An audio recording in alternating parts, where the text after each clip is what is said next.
Assalamualaikum warahmatullahi wabarakatuh. Perkenalkan, nama saya Karima Nursifa. Saya dari kelas MJ706 Bisnis Internasional. Hari ini saya akan mereview 15 artikel yang berhubungan dengan bisnis internasional. Berikut adalah artikel yang akan saya bahas dalam presentasi ini. Yang pertama mengenai perlindungan hukum dan pelaksanaan perjanjian transaksi bisnis internasional dengan prinsip kebebasan bersepakat dan supremasi regulasi nasional. Yang kedua mengenai analisis dampak perdagangan internasional terhadap ekonomi Indonesia dengan perspektif teori Hacker-Ohin. Yang ketiga mengenai gastrodiplomasi Indonesia di Sanupatum, Thailand sebagai bisnis internasional. Yang keempat mengenai peranan alternatif dispute resolution atau ADR dalam arbitrasi internasional terhadap kepastian hukum penyelesaian sengketa bisnis. Yang kelima mengenai peranan bisnis internasional dalam meningkatkan produktivitas perekonomian di Indonesia. Yang keenam mengenai era otomasi dan pertumbuhan bisnis Indonesia, analisis ekonomi global. Yang ketujuh mengenai korespondensi bisnis dalam perdagangan internasional dan bagaimana peranannya terhadap kinerja freight forwarder. Yang kedelapan mengenai analisis pengaruh faktor budaya terhadap bisnis internasional. Yang kesembilan mengenai peran bisnis internasional dalam membangun jembatan kesuksesan pada UMKM. Yang ke-10 mengenai implikasi etika bisnis dan perdagangan internasional dengan tinjauan terhadap kegiatan ekspor dan impor. Yang ke-11 mengenai pengaruh bahasa Indonesia sebagai alat komunikasi dalam bisnis internasional di era digital. Yang ke-12 mengenai analisis kebijakan perdagangan internasional. Yang ke-13 mengenai peran UMKM dalam strategi dan pemasaran bisnis internasional. Yang ke-14 mengenai pengaruh perjanjian perdagangan terhadap transaksi bisnis internasional. Dan yang terakhir mengenai analisis dampak kenaikan tarif impor Amerika Serikat terhadap ekspor industri tekstil di Indonesia. Judul artikel yang pertama adalah mengenai perlindungan hukum dalam pelaksanaan perjanjian transaksi bisnis internasional dengan prinsip kebebasan berkesepakatan dan supremasi regulasi nasional. Ditulis oleh Michael Aquila Pinandita dan Marjan Mirharja. Diterbitkan di Policies on Regulatory Reform Law Journey Sekolah Tinggi Ilmu Hukum IBLAM tahun 2025. Latar belakang masalahnya adalah pertumbuhan perdagangan internasional yang sangat cepat membuat masyarakat dunia tidak lagi bergantung hanya pada wilayah sendiri untuk memenuhi kebutuhan barang dan jasa. Namun, perbedaan geografis, ekonomi, dan struktur regulasi antar negara menciptakan kompleksitas serta resiko dalam transaksi. Masalah utama seringkali muncul dari perbedaan kepentingan antara penjual dan pembeli, terutama dalam mekanisme pembayaran dan penyerahan barang. Ketidakpastian hukum akibat perbedaan sistem hukum nasional di tiap negara dapat menghambat kecepatan dan keamanan bisnis internasional. Metode yang digunakan untuk penelitian ini menggunakan yuridis normatif, menggunakan pendekatan perundang-undangan untuk menganalisis norma teori dan asas hukum yang berlaku, menggunakan data sekunder yang bersumber dari studi kepustakaan, dokumen regulasi, serta hasil wawancara dan pengamatan perilaku yang dianalisis secara kualitatif. Hasil penelitian jurnal ini yang pertama mengenai prinsip utama pembentukan akad bisnis internasional berdasarkan pada dua landasan utama, yaitu prinsip kebebasan berkontrak yang memberi kebebasan menentukan isi perjanjian dan prinsip supremasi regulasi nasional yang berkaitan dengan pilihan hukum. Yang kedua mengenai sumber hukum. Prinsip-prinsip ini bersumber dari regulasi nasional, dokumen, kontrak, prinsip hukum umum, keputusan pengadilan, doktrin, dan perjanjian internasional. Dan yang terakhir mengenai perlindungan hukum. Terdapat dua mekanisme perlindungan, yaitu preventif sebagai pencegahan melalui regulasi kontrak sebelum pelanggaran terjadi dan represif atau penegakan sanksi setelah terjadi pelanggaran. Keterbatasan penelitian data primer, meskipun metode penelitian menyebutkan perolehan data deskriptif melalui wawancara dan pengamatan perilaku, fokus utama penelitian tetap pada eksplorasi regulasi normatif dan studi kepustakaan. Hal ini menyebabkan analisis lebih bersifat teoritis daripada praktis di lapangan. Kesimpulannya adalah kepastian hukum dalam bisnis internasional memerlukan pemahaman dalam terhadap integrasi regulasi nasional dan internasional. Akad atau kontrak bukan sekedar alat pembuktian, melainkan sarana utama perlindungan hak dan kewajiban para pihak. Pemerintah disarankan untuk merealisasikan konvensi internasional dan mendorong penggunaan arbitrase internasional untuk efisiensi sengketa. Relevansi dengan fenomena saat ini dan teori adalah artikel ini sangat relevan dengan fenomena globalisasi dan ekonomi digital saat ini, di mana transaksi lintas negara terjadi secara instan. Kaitan dengan teori, secara teoritis, artikel ini menggunakan teori perlindungan hukum dari Sabtijo Raharjo dan Setiono dengan berjudul Keamanan dari Tindakan Sewenang-wenangan. Dalam prakteknya, di era perdagangan bebas, prinsip freedom of contact tetap menjadi pilar utama, namun harus diseimbangkan dengan kedaulatan hukum nasional untuk menjaga keadilan bagi pelaku bisnis domestik. Artikel yang kedua berjudul Analisis Dampak Perdagangan Internasional Terhadap Ekonomi Indonesia dengan Perspektif Teori Hacker Ohlin. Ditulis oleh Amanda Putri Dwi Utami, Diva Wahyu Tiasa Putri, Nadila Desviana Mahardini, Muhammad Adi Setiawan, dan Ulfa Dwi Ayu Muwandari. Diterbitkan di Mustarir Neraca Manajemen Ekonomi tahun 2025. Latar belakang masalahnya adalah perdagangan internasional merupakan faktor krusial bagi ekonomi Indonesia, namun dampaknya belum sepenuhnya dipahami secara mendalam. Sebagai negara dengan kekayaan sumber daya alam yang melimpah, Indonesia memiliki potensi besar, tetapi menghadapi tantangan serius berupa ketergantungan pada komoditas tertentu, seperti kelapa sawit dan batu bara, serta fluktuasi harga global. Penelitian ini bertujuan mengevaluasi fenomena tersebut menggunakan kerangka teori Hacker Ohlin untuk melihat bagaimana kesediaan faktor produksi mempengaruhi pola perdagangan dan pertumbuhan ekonomi nasional. Metode yang digunakan untuk penelitian ini menggunakan pendekatan kualitatif dengan metode studi literatur. Data yang dikumpulkan dari berbagai sumber sekunder seperti buku, artikel jurnal ilmiah, dan data Badan Pusat Statistik. Hasil dari penelitian ini adalah yang pertama, pertumbuhan ekonomi perdagangan internasional berkontribusi signifikan terhadap pertumbuhan PDB, di mana pada tahun 2022 mencapai puncaknya di angka 5,31%. Pola ekspor-impor sesuai dengan teori Hacker Ohlin, Indonesia mengekspor barang yang memanfaatkan faktor produksi melimpah, sumber daya alam, dan tenaga kerja, dan mengimpor barang padat modal teknologi mesin seperti mesin dan elektronik. Lapangan pekerjaan pada sektor ekspor berhasil menciptakan lebih dari 1 juta pekerjaan baru dalam 5 tahun terakhir, meskipun kualitasnya bervariasi antara sektor formal dan informal. Neraca perdagangan Indonesia mengalami surplus pada tahun 2021 dan 2022. Namun mengalami fluktuasi dan sempat kembali defisit pada tahun 2023 akibat tingginya permintaan impor. Keterbatasan dalam metode ini adalah analisis dibatasi pada perspektif teori Hacker Ohlin yang menitikberatkan pada faktor tenaga kerja dan modal. Hal ini berpotensi mengabaikan faktor-faktor modern lainnya seperti dinamika kebajikan negara mitra dan perubahan perilaku konsumen yang sangat cepat di era digital. Kesimpulannya adalah perdagangan internasional adalah motor penggerak ekonomi Indonesia.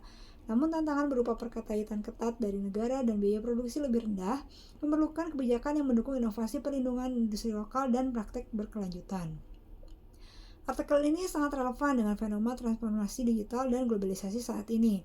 Teori Hacker Ohlin masih terbukti relevan dalam menjelaskan keunggulan komparatif Indonesia dalam sumber daya alam dan tenaga kerja. Namun secara praktis, faktor teknologi kini mulai bergeser pola perdagangan tradisional.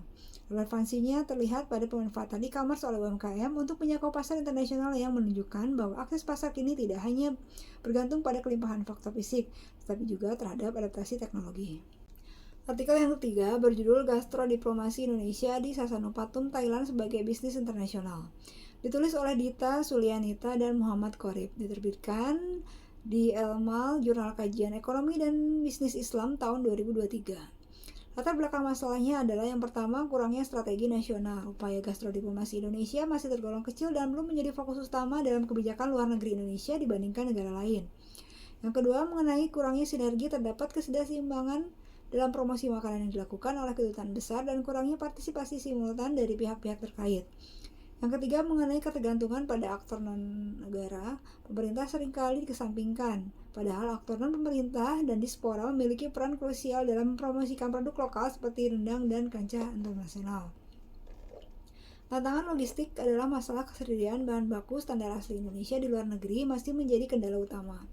Metode yang digunakan untuk penelitian ini adalah deskriptif analisis dengan pendekatan naratif. Jenis penelitiannya kualitatif, sumber data dari studi pustaka yang berasal dari buku jurnal, artikel, dan situs web terkait. Hasil dari penelitian ini adalah potensi besar kuliner Indonesia memiliki lebih dari 5.350 resep tradisional dan kekayaan rempah yang luar biasa.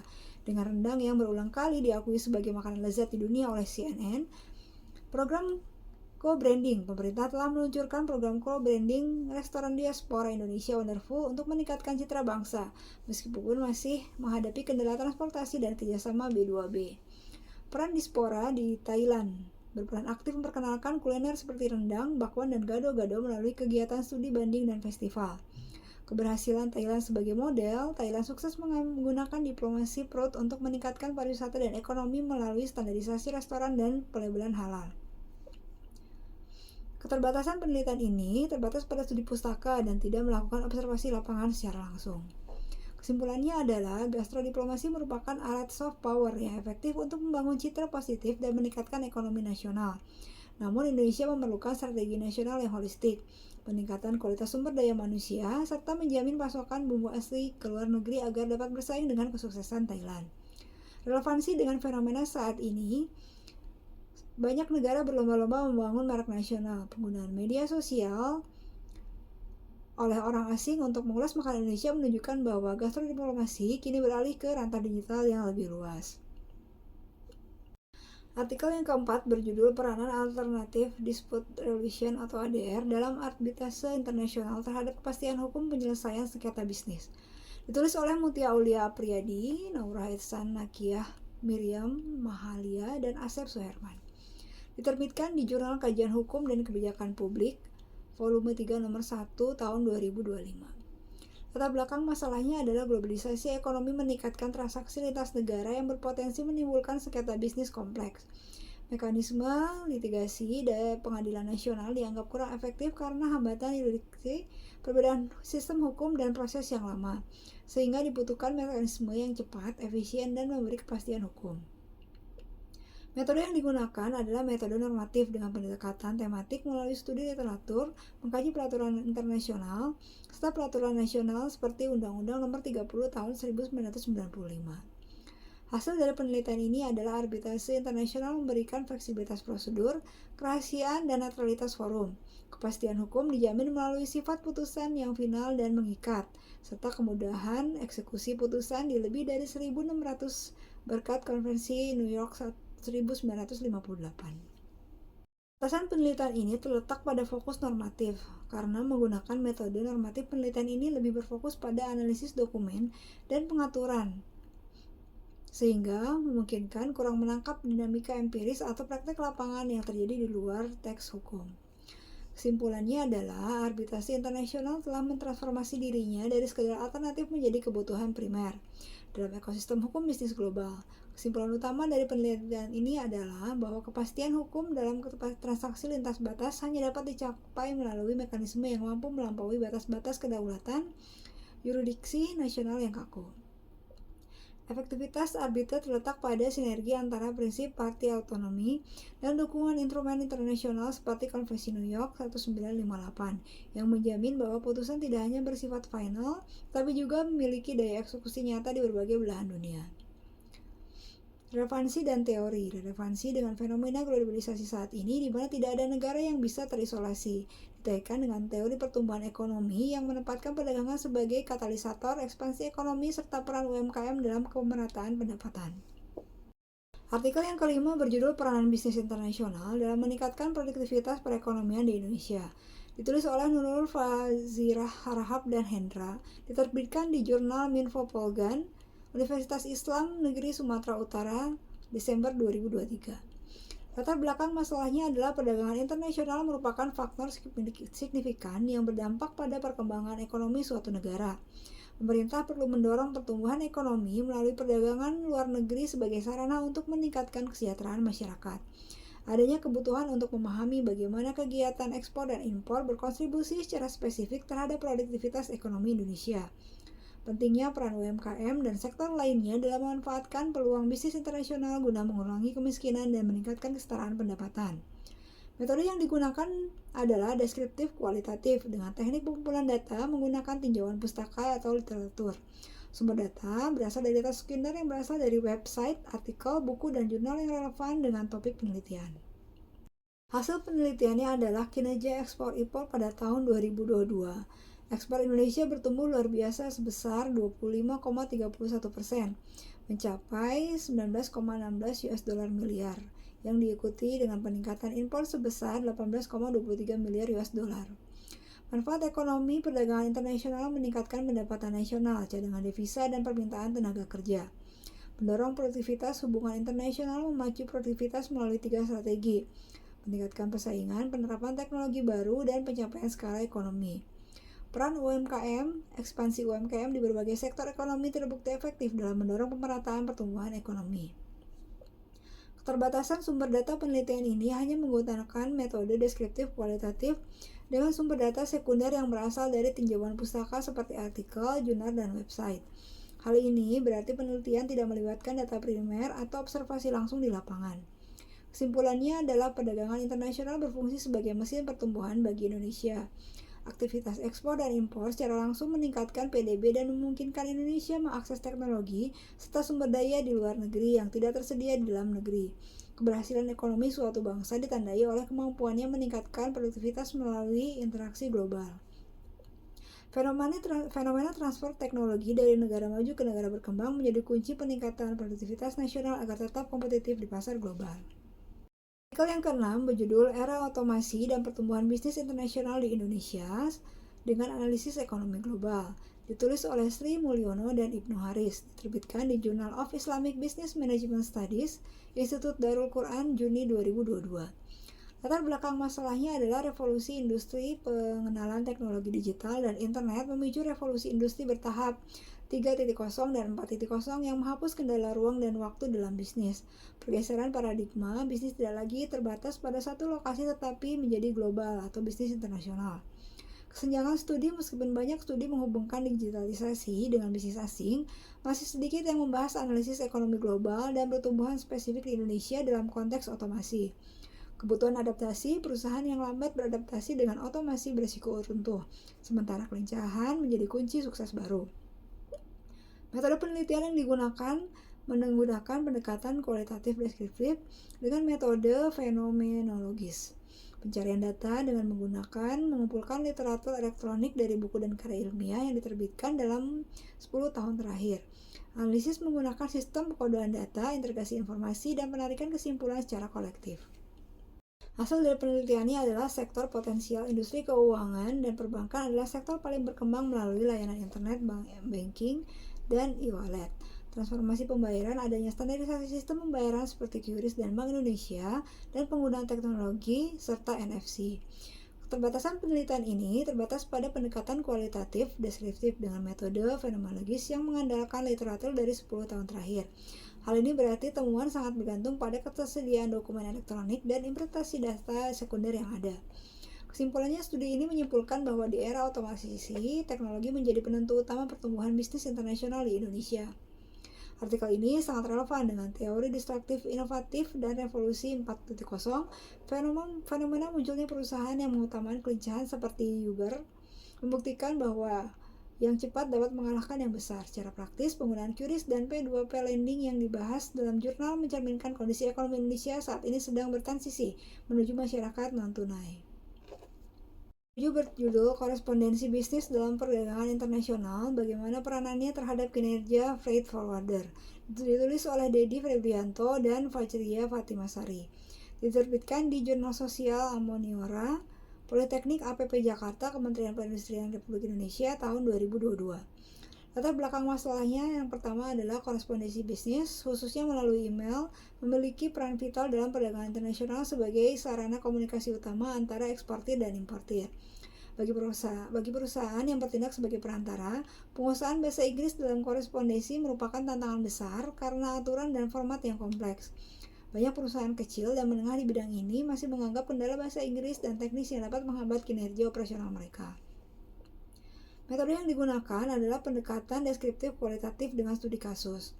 Objek yang diteliti adalah 5 perusahaan di DKI Jakarta, dan teknik pengambilan sampel adalah convenience sampling untuk pemilihan perusahaan dan random sampling untuk data email. Pertama adalah gaya komunikasi. Gaya email cenderung tidak resmi, sangat ringkas, dan banyak menggunakan singkatan serta bahasa gaul, karena hubungannya sudah akrab dengan pelanggan. Struktur email, sebagian besar email hanya berdiri dari 3 komponen utama, salam pembuka, isi, dan salam penutup. Kendala utamanya ditentukan minimnya pengetahuan tentang komponen email resmi, rendahnya kemampuan tata bahasa Inggris, kurangnya pengusahaan istilah teknik forwarding, dan adanya kesalahan interpretasi pesan. Keterbatasan penelitian ini hanya terbatas pada 5 perusahaan di wilayah Jakarta dengan jumlah sampel email yang relatif kecil, sehingga hasilnya mungkin tidak dapat diintegrasi untuk seluruh industri di Indonesia. Kesimpulannya adalah kemampuan korespondensi bisnis yang efektif sangat menentukan kredibilitas dan keberhasilan transaksi perusahaan. Perusahaan perlu memberikan pelatihan intensif mengenai struktur korespondensi internasional dan peningkatan kemampuan bahasa Inggris secara teknis bagi karyawan. Secara teoritis, penelitian ini mendukung teori bahwa penggunaan bahasa yang kompeten mencerminkan kredibilitas komunikator. Fenomena saat ini menunjukkan pergeseran dari email ke arah komunikasi yang lebih instan dan praktis. Artikel yang ke-8 mengenali analisis pengaruh faktor budaya terhadap bisnis internasional. Ditulis oleh Nur Azizah Tanjung dan Hendra Ibrahim. Diterbitkan di jurnal Minfo Polgan, volume 12 nomor 2, tanggal 24 Desember 2024. Latar belakang masalah yang pertama, globalisasi. Arus globalisasi memaksa perusahaan, modal, dan manusia berpindah antar negara yang membawa perubahan pada bidang ekonomi, sosial, dan teknologi. Yang kedua adalah tantangan budaya. Setiap negara memiliki budaya yang berbeda dan menjadi tantangan besar bagi manajer internasional karena perbedaan nilai, kepercayaan, dan perilaku. Yang ketiga adalah resiko kegagalan. Kurangnya informasi atau pemahaman yang salah mengenai budaya lokal dapat menyebabkan konflik hubungan bisnis, kegagalan komunikasi, hingga pengambilan keputusan yang tidak akurat.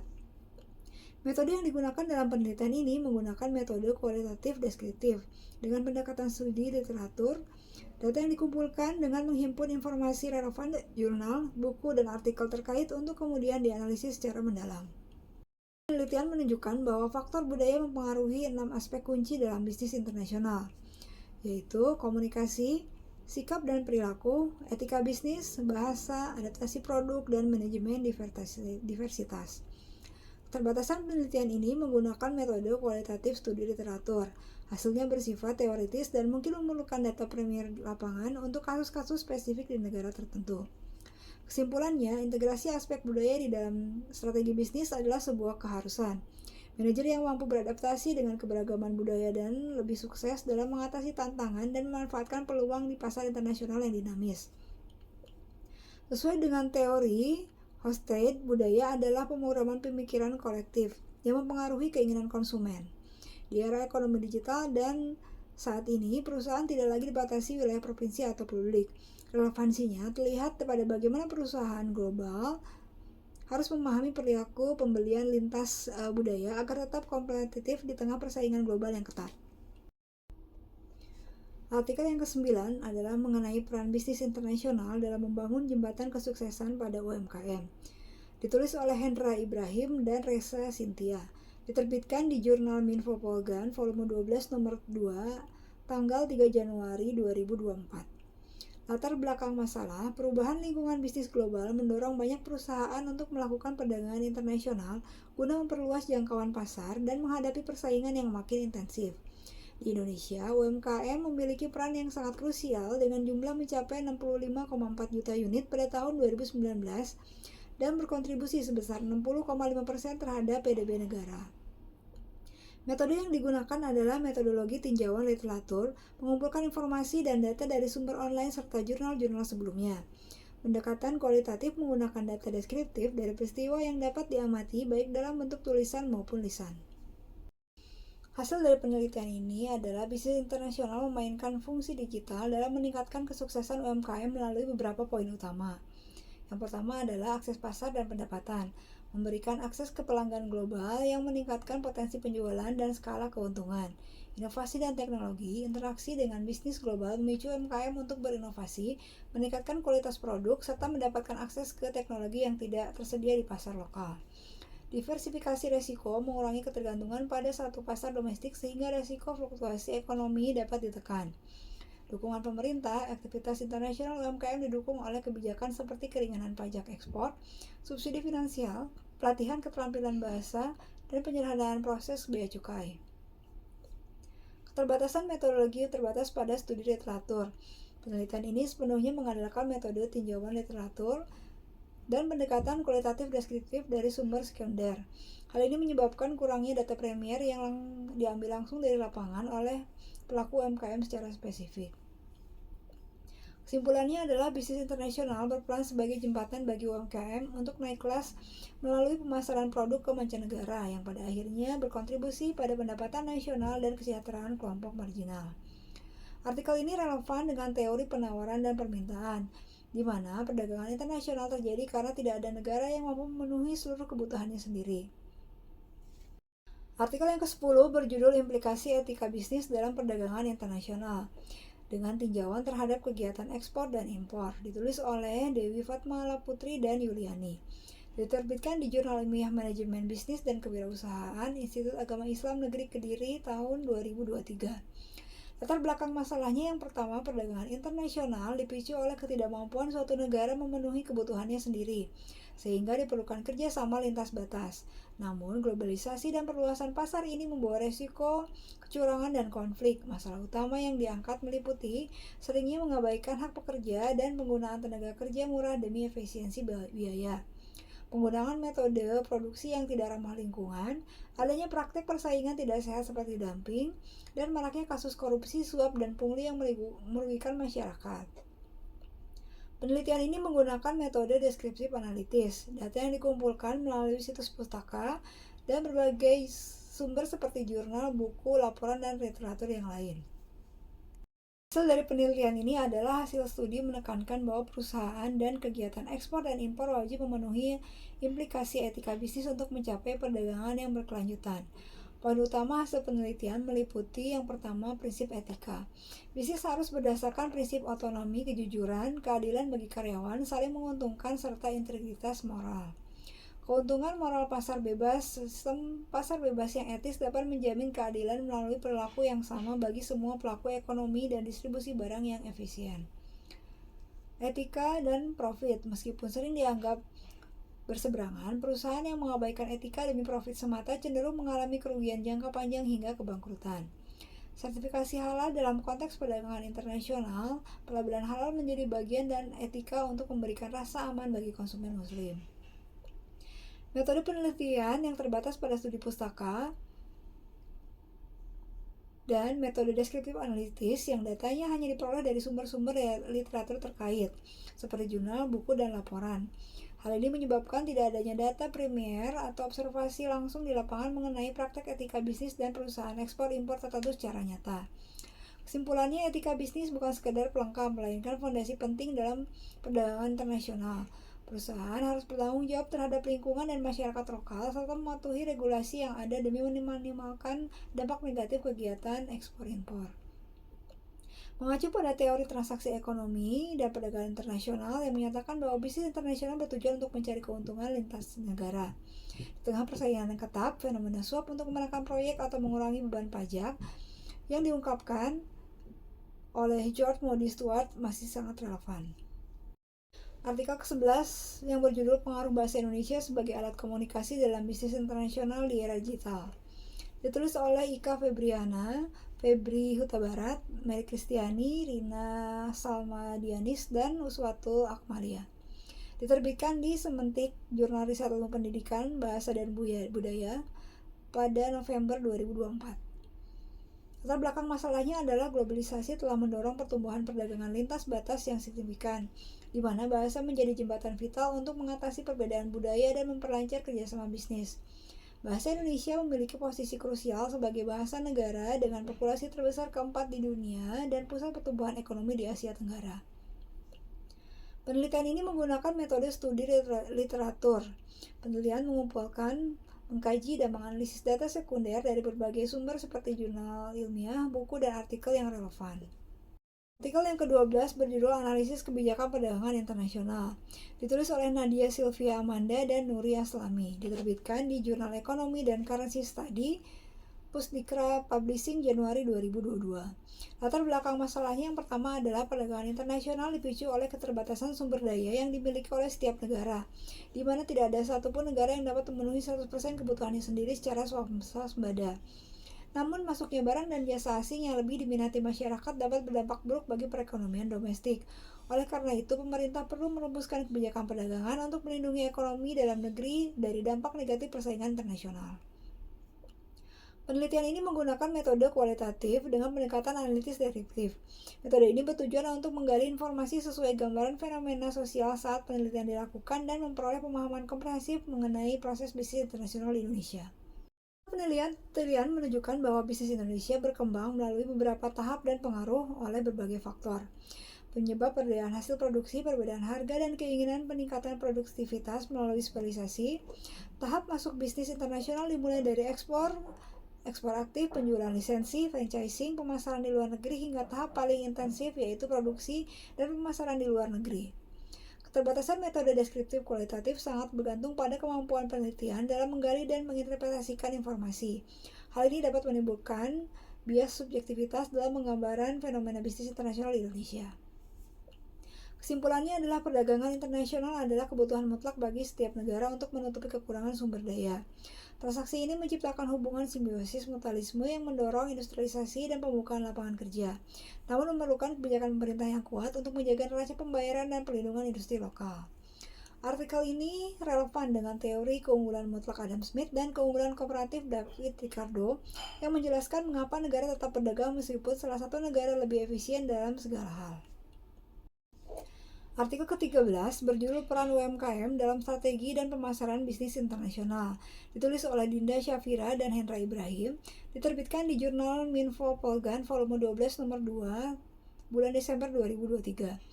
Latar belakang masalah. Penelitian ini dilatar belakangi oleh peran krusial UMKM sebagai motor penggerak ekonomi yang mampu menciptakan lapangan pekerjaan dan inovasi. Meskipun ekonomi dunia sempat terpuruk akibat pandemi COVID-19 pada tahun 2019 sampai dengan 2021, UMKM di Indonesia justru menunjukkan potensi luar biasa dan memberikan kontribusi hingga 15,7% terhadap pengiriman produk. Metodologi yang digunakan adalah studi literatur. Penelitian mengkaji berbagai jurnal nasional dan naskah publikasi yang relevan terkait peran strategis dan pemasaran UMKM dalam bisnis internasional melalui basis data seperti Google Scholar. Penelitian menunjukkan bahwa UMKM memiliki peran vital dalam bisnis internasional melalui beberapa poin utama. Stabilitas ekonomi. UMKM berfungsi sebagai sarana untuk menjaga kestabilan ekonomi negara dan tahan terhadap krisis ekonomi. UMKM meningkatkan daya saing negara di pasar global dengan menyediakan produk yang inovatif dan berkualitas. Strategi yang efektif meliputi penggunaan teknologi digital, pembangunan jaringan bisnis yang solid dengan investor asing, serta berpartisipasi dalam pemeran dagang Indonesia.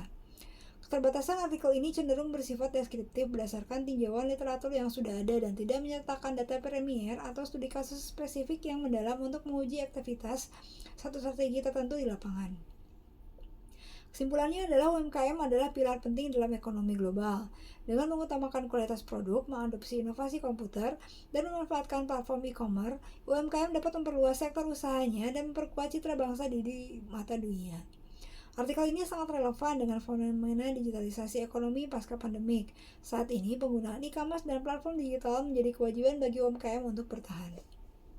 14 yang berjudul Pengaruh Perjanjian Perdagangan terhadap Transaksi Bisnis Internasional, implementasi ASEAN-China Free Trade Area dalam sektor ekspor komoditas pertanian di Indonesia. Ditulis oleh Siti Novianti dan Gunardili.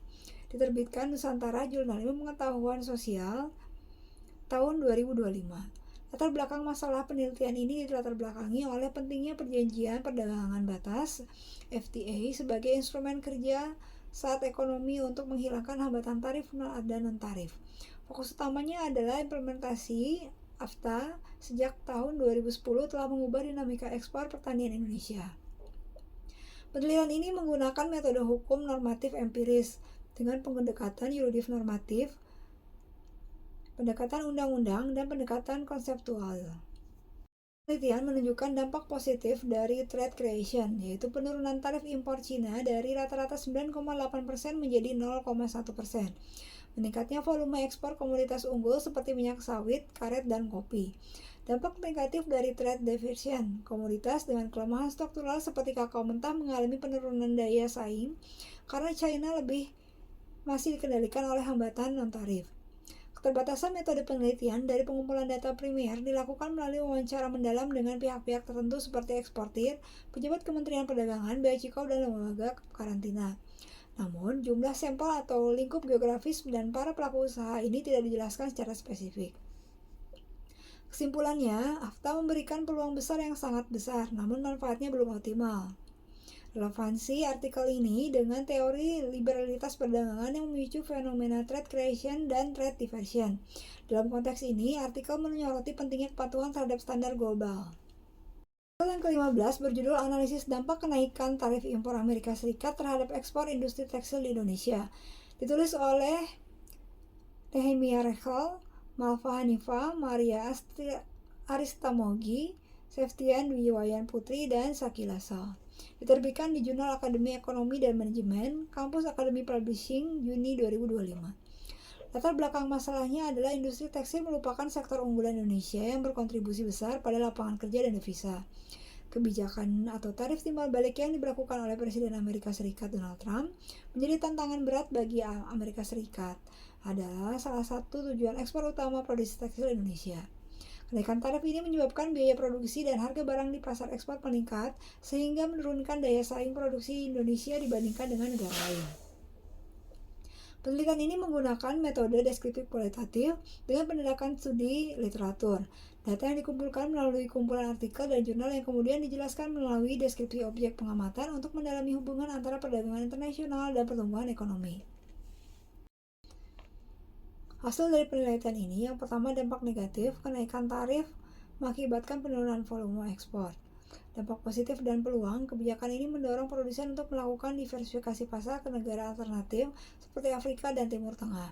Pasar domestik, adanya peluang untuk mengoptimalkan pasar domestik Indonesia yang besar sebagai strategi pertahanan bagi produsen lokal. Keterbatasan penelitian ini menggunakan metode deskriptif kualitatif dengan pendekatan studi literatur. Penelitian ini sangat tergantung pada kesediaan dan keakuratan data sekunder, tidak adanya pengambilan data primer seperti wawancara langsung dengan pelaku industri tekstil atau survei di lapangan.